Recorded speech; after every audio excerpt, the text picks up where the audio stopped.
While you nibble on Thanksgiving leftovers, we're serving up a heaping helping of political happenings and insights on this Reporters Roundtable edition of Iowa Press. Funding for Iowa Press was provided by Friends, the Iowa PBS Foundation. Banking in Iowa goes beyond transactions. Banks work to help people and small businesses succeed. And Iowa banks are committed to building confident banking relationships. Iowa Banks, your partner through it all.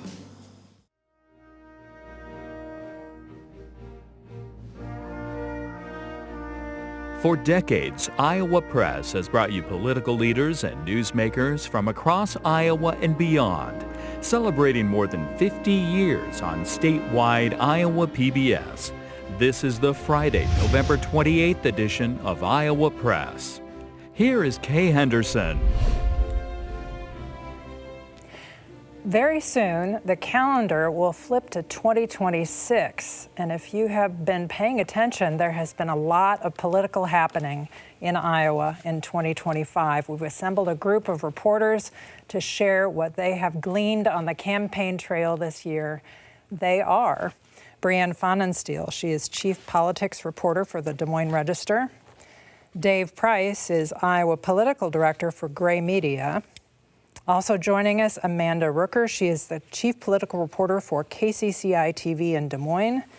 And Aaron Murphy is the Des Moines bureau chief for the Gazette in Cedar Rapids. Okay, back to April of this past year. Governor Reynolds kind of shocked everyone with an announcement. What's been the after effects of that, Aaron? Well, the after effects is we had a much busier political year than we expected. Yeah. Folks might be surprised. I'm actually 28 years old, but this is the wear and tear from the political year that we just had. So all of a sudden we have an open seat gubernatorial election in 2026. So all of a sudden we have candidates, especially obviously in the Republican side, but of both parties coming out of the woodwork and littered throughout the summer to run and open up and create a second open seat election at the top of the ticket next year, because we're going to talk a little bit about the Senate one as well. Joni Ernst obviously telling us in September, confirming what many had been hearing, that she will not seek re-election, opening up a Senate race for all of us to cover over the next few months. Brianne, on Monday of this past week, you attended an event featuring almost all of the Republican candidates for governor. What did you learn?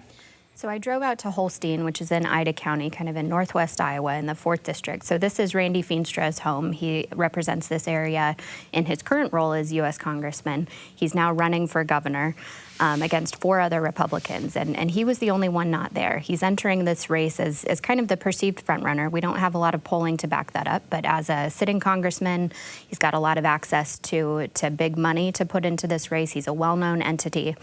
But he's not yet fully engaged with kind of the primary field in that way. So his 4 challengers were there. They are Adam Steen, Zach Lane, Eddie Andrews, and Brad Sherman. They were all there, and they took the opportunity to really gang up on him. And so I think we're seeing these Republican candidates try and draw Randy Feenstra into the primary. He has not cleared the field in the way that some might have expected. Is that a surprise, Dave? Well, 2 schools of thought, right? If you're going to have 4 here and Feenstra here, you're dividing the pot, and he's thinking he's got enough to win without really engaging, or it totally backfires on you, and you're not out at these events like this to really kind of maybe practice up for debates and forums that would be coming up, to really start engaging and getting in front of these activists. He's been representing such a safe congressional seat his whole career, and is this going to bite him in the butt later by not out getting in there, getting everywhere, getting in front of these people? These are the people who are going to show up on a primary. Amanda, we're seeing sort of lanes also developing. You have the Randy Feenstra lane, and then you have 3 people who are pastors. They've done other things in their life, but they are pastors. Right. How is that going to play out? I think it's interesting because Randy Feenstra also is one to talk about his faith. If you look at the district, that he's currently representing, it's a big, evangelical base of Republican voters. It'll be interesting to see, if the 4 of them start to, if all of the competitors start to take more jabs at each other, where voters will land on faith and be able to identify any separate or distinct differences? Because clearly we've talked about there are candidates saying that they feel called into the race, by God. Faith is really important to a lot of Republican voters, but how does that translate to conservative policy? I think we don't know quite yet. I'll note real quick, too, that we should mention that Randy Feenstra was at a different event on the same night. He was in public at an event in Mason City, but still bears noting that he had chosen not to attend the forum in Holstein and instead do the separate. The other interesting thing I think we're watching here is if all of these candidates stay in this primary and it lasts all the way to the June election, and does that group dilute the whole vote in case rubbing her hands, because in the past she has covered contested conventions and the spectacle that those can become, and that throws everything upside down and all bets are off, and that would be fascinating if that happened, that Randy Feenstra didn't, or whomever is first on June 2nd, doesn't have enough votes to lock it in there. What would happen at a contested convention? The other thing that strikes me, Brianne, is that there's at least one, if not two, of Randy Feenstra's Republican competitors who are criticizing him for the record of the Republican Congress, for being on vacation during the fall and not running as aggressively as they are. Do you think that resonates with voters? Well, I think, as we've seen, the shutdown is broadly unpopular. And so they've criticized him, saying, you were on vacation for all of these days. What were you doing while we were out here campaigning? And so to Aaron's point, Randy Feenstra is campaigning. He's going to events, but they're not, the events with all of these other candidates. He's really focusing on his own issues. And so to the degree that they're able to make that a narrative, right, that voters, primary voters hear, that can be really troubling for him if people don't think that he's getting out and doing the work, because we'll hear this over and over in Iowa, that voters expect the candidates to do the work, even if they are in front-runner status. And so at this point, he has said he will commit to a debate with his primary competitors. We'll see how this all plays out, where he will have to engage it at some point. But they're very clearly trying to draw him into this race because they do know that they need to build up some name recognition and some idea in the media. The other thing that strikes me about the gubernatorial race is how closely it hews to the policy agenda that Kim Reynolds is pursuing at the end of her tenure as governor. They're all talking about property tax reform. They all have different ideas that they're throwing out there. And then the other issue that really animates many in the Republican base, especially in Randy Feenstra's district, is eminent domain, which has been a dominant, if you will, policy, Dave. Can I do property tax first? Sure. The thing that's fascinating to me, to your point, they're all talking about property taxes, and that's the thing. That's one of the big things maybe in their primary core voters. But we're about to have a legislative session that will happen before the campaign, or maybe during the campaign. It's a big thing for Governor Reynolds. The House and the Senate are doing their own things too. They maybe they could end up doing something which might kind of take a little of the oomph out of what the candidates are saying. And jumping in on the eminent domain carbon capture pipeline front, one thing that I think is interesting when you back to the lanes conversation, Randy Feenstra has been in Washington, D.C. That's an issue that is a very state-level issue. When you look at some of the other Republican candidates for governor that have been in the legislature, this issue has been front and center for them. They've had to stake out a lane. Eddie Andrews, Brad Sherman, even Adam Steen, who wasn't in the legislature but at the state level, they've all been dealing with the decision-making process of should the state take action on this or not. Randy Feenstra, although, Western Iowa, Northwest, Iowa, this is a huge issue to them. He has kind of been able to skate past and say, hey, I have my own thoughts on this. However, this is something that the legislature will tackle.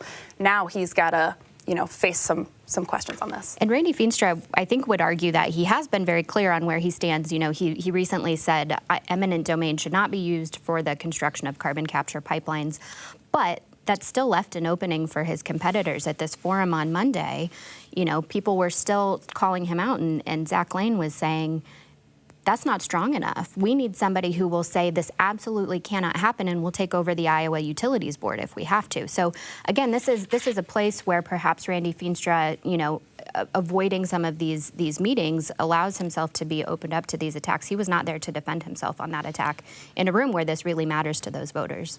Before we move on, Dave, we have a new entrant that we have not talked about at this table, and thank you for being an Iowa Press viewer.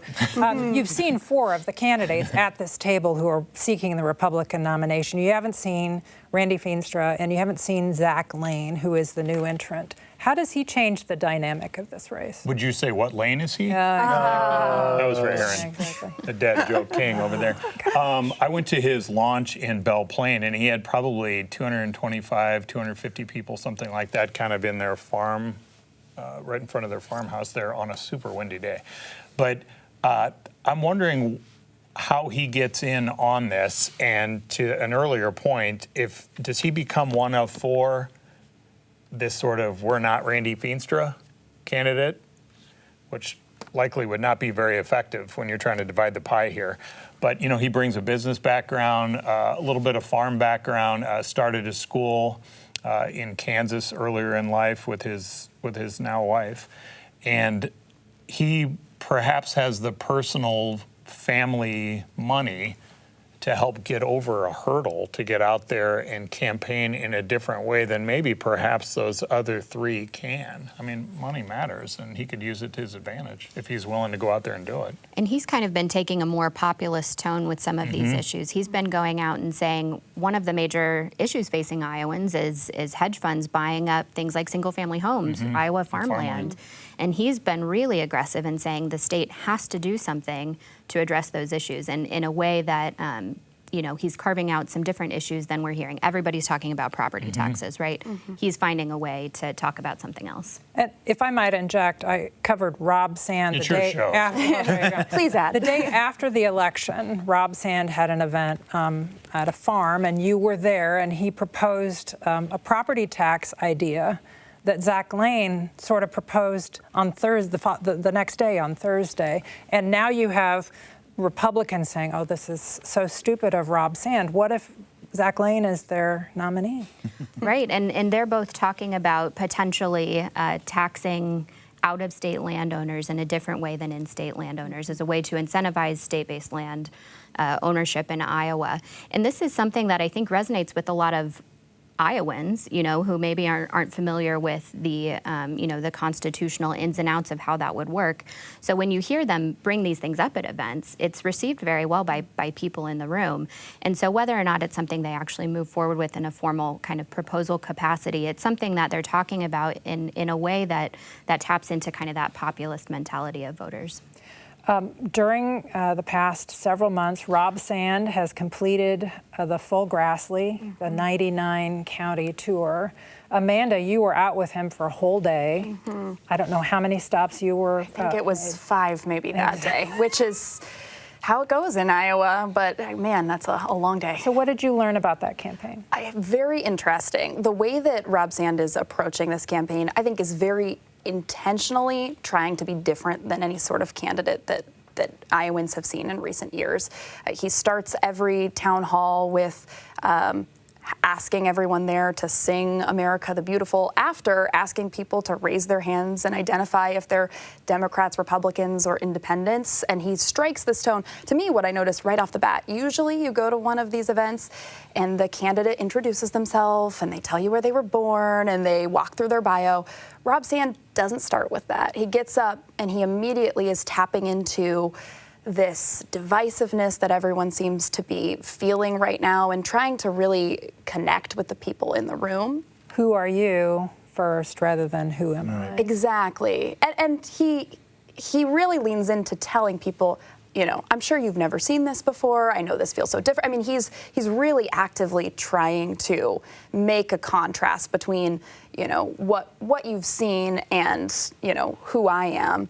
Also, something that I've found very interesting is we talk about faith. You talk about, these Republican candidates that are all very much so leaning into their faith. So is Rob Sand on the campaign trail. I mean, he is quoting scripture. He's talking about how faith has led him into this race. I mean, this is going to be interesting as we get down the road. And I'll say, and Amanda, you tell me, us all if you saw something wildly different. I covered some of his events too. I intentionally picked some events in more rural areas of the state.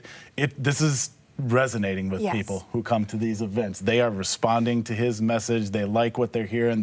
He talks a lot about neither party is completely doing right by Iowans right now, and he's getting good sizes of crowds coming out, and the people who are coming are liking what they're hearing. I'm not predicting anything to stop people's emails ahead of time, but Iowans are liking what they're hearing from Rob Sand at these events.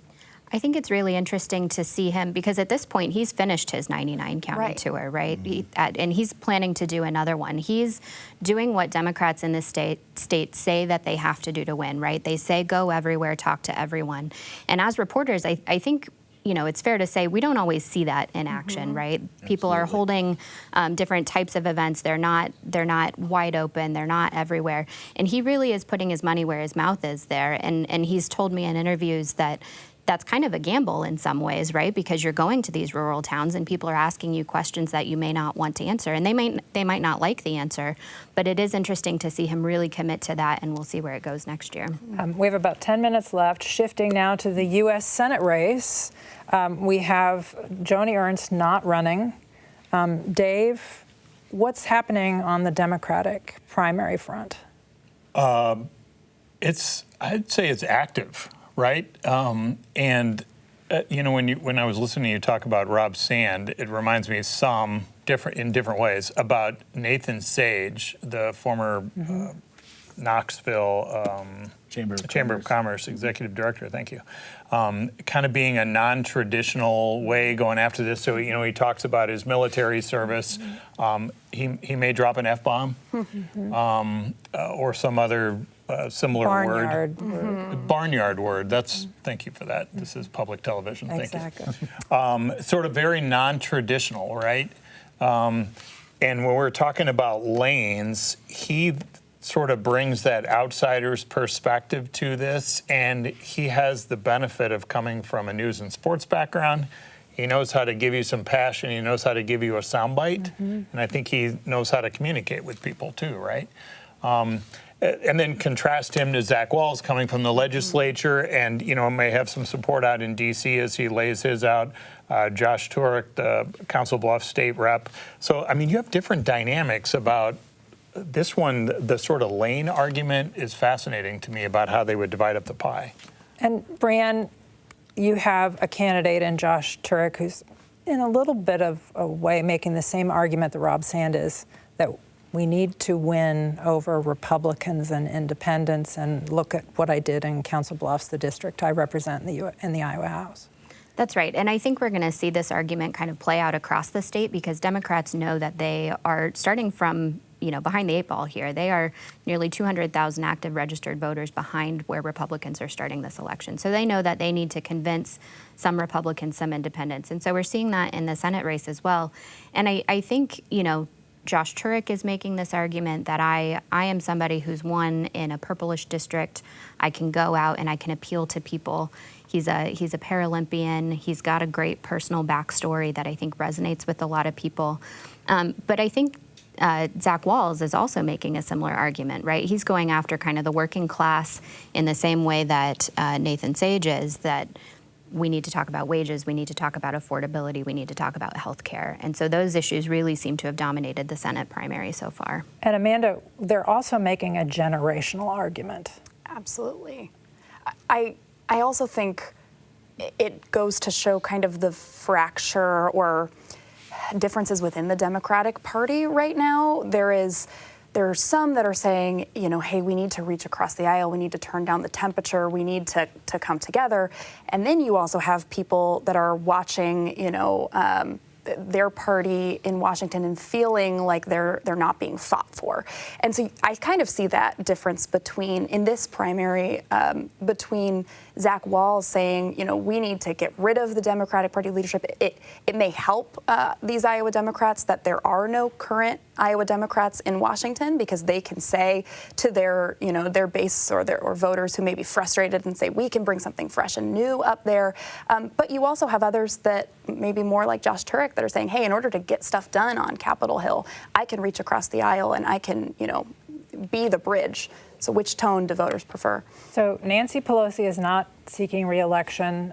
Is Chuck Schumer the new Nancy Pelosi, Aaron? To a certain degree, and what's interesting about it is it's now within the party now. It's not the cross-party attacks. Right. It's a divide, kind of what Amanda was alluding to here. It's a dividing line within the Democratic Party. Do you support current leadership, especially in the Senate, but also in the House, or do you think a new generation, and some of them been on the record? I know Zach Walls very early on stated he believed that Chuck Schumer should no longer be the Senate Democratic leader. So yeah, will we get? And I'm stealing from Amanda here in our pregame discussion, but are we going to go so far as to have primary ads labeling a fellow Democratic primary opponent as aligned with Chuck Schumer? That would be fascinating if it went that far. Because we used to see ads that had Nancy Pelosi in it, right? So will Chuck Schumer take that spot? Yeah. Brian, we have on the Republican side, we have Congresswoman Ashley Hinson seeking Joni Ernst's seat. She has the endorsement of Donald Trump, which should be a relief. Yeah, I think that's a big relief to her campaign, and I think they're very pleased with that endorsement, because she, from the get-go, has come out and say this is going to be an America First kind of campaign, that if you elect me, I will help support Donald Trump's agenda in Congress. I will bring that home to Iowa. She has made no bones about her association with the president and what she wants to do with that campaign. So that makes it very clear for voters, including in the primary. She does face a primary challenger from Republican Jim Carlin. She is seen as the faraway favorite there, and the endorsement certainly helps. And she really, you were talking about Feenstra and the pushback against him about being on vacation and the shutdown and all of that. Look at her travel schedule during the shutdown, where she was out going nonstop all over the place in this Senate race. I was just listening to what you were saying, if this ends up being I don't want to skip ahead on our chat here, but looking ahead to 2026, if the midterms are a huge referendum about Donald Trump, she has very closely aligned herself to him, which could either be a good thing for her or a tough thing for her if the state's competitive. Aaron, Marionette Miller Meeks in Iowa's 1st congressional district had a town hall. Will that make a difference? I don't know that it will. The one thing one way it was different, it was very raucous, much like some of the other ones that we've seen with Senator Ernst and Grassley. A lot of angry people, a lot of shouted questions.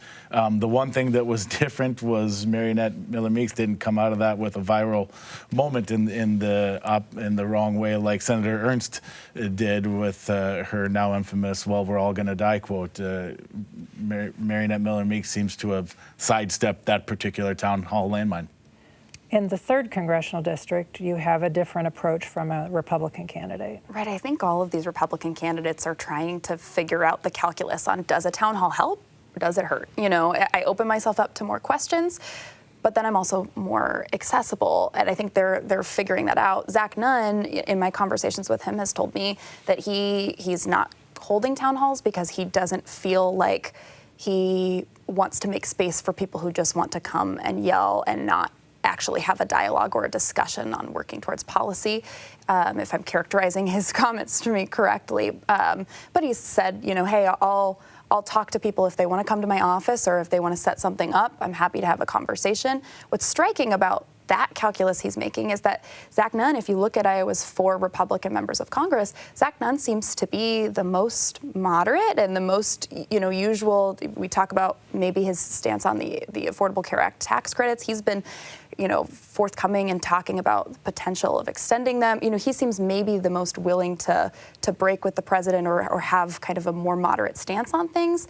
But on the town hall issue, he's the only one that said, I'm not going to hold these town halls. He is also, though, maybe running in the most competitive congressional race. So it may also be a calculus of, I don't want to open myself up to difficulty. Brianne, when you look at the primaries in 1, 2, 3, 4, what do you see there shaping up? Are people paying attention? Is it a free-for-all? Does anybody have a leg up in any of those primaries? Well, the first thing I think about with all those primaries is how many people are running, and you can compare that to I think any year I've been covering politics in Iowa so far. It's just an extraordinary number of candidates, and I think that speaks to the energy in these races and also the opportunity that exists in Iowa. All of these wide open races that we started off the show talking about, this being a midterm year, as Dave alluded to, where there could be big gains for Democrats potentially. And just as a reporter, often I spend a lot of time in this off year telling campaigns, nobody's paying attention yet. You gotta cool it just a little bit until next year, and then I will write all of these stories that you want us to do. But that has not been the case this year. We are hearing from readers, we are seeing them at these events. People seem very engaged in a way that isn't always the case.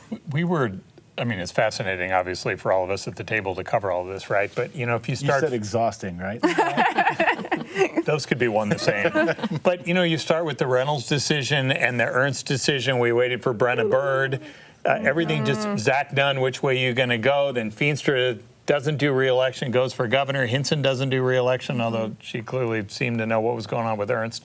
But, one thing after another. And then I think there is more than there normally would be in a midterm, because they are competitive all in their own ways, maybe slightly differently with the fourth. But man, the Republican one in the fourth, I think there's a lot more energy and discussion because you have so many candidates.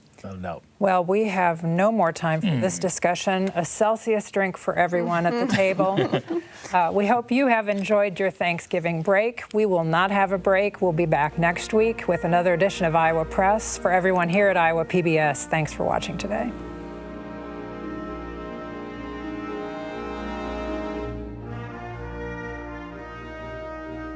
Funding for Iowa Press was provided by Friends, the Iowa PBS Foundation. Banking in Iowa goes beyond transactions. Banks work to help people and small businesses succeed. And Iowa banks are committed to building confident banking relationships. Iowa Banks, your partner through it all.